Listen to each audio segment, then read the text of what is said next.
দেখি কোথায় যাচ্ছে? স্যার আপনি আমাকে ইন্টারভিউ দিন স্যার।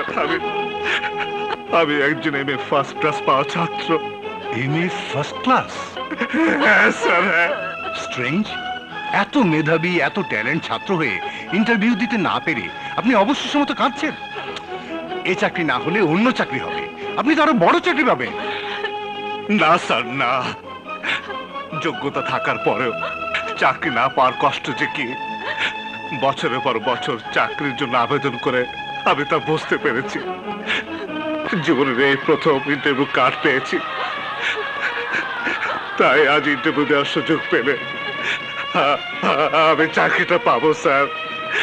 সেই যোগ্যতা আমার আছে স্যার। স্যার স্যার আপনি আমাকে ফিরে দিবেন না, ফিরে দিবেন না।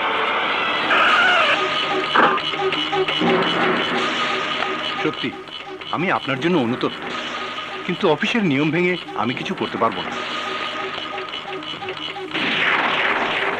স্যার মুক্তি, এই যে ইন্সপেক্টর সাহেব আমার ইন্টারভিউ কার্ড নিয়ে এসেছে। দেখুন স্যার, দেখুন, আমি মিথ্যে বলিনি স্যার।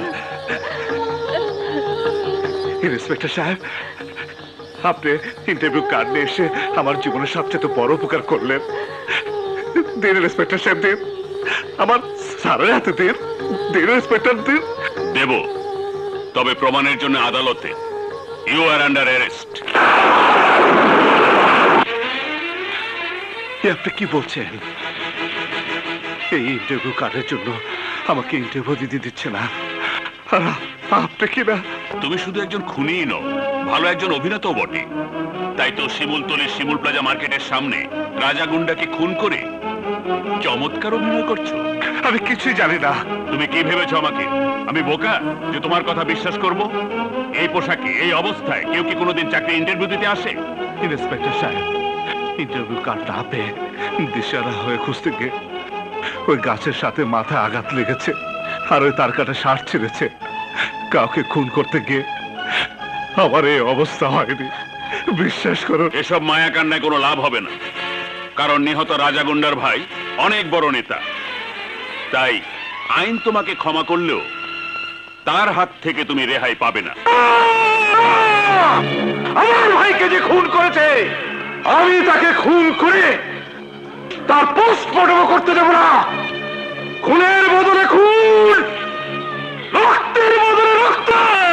কিন্তু বাঘা যে শহরের বাইরে আছে, ওর অপেক্ষায় থাকলে আমার ভাইয়ের আত্মা কষ্ট পাবে। না নেতা, বাঘা নেই তাতে কি হয়েছে? বিল্লা তো আছে।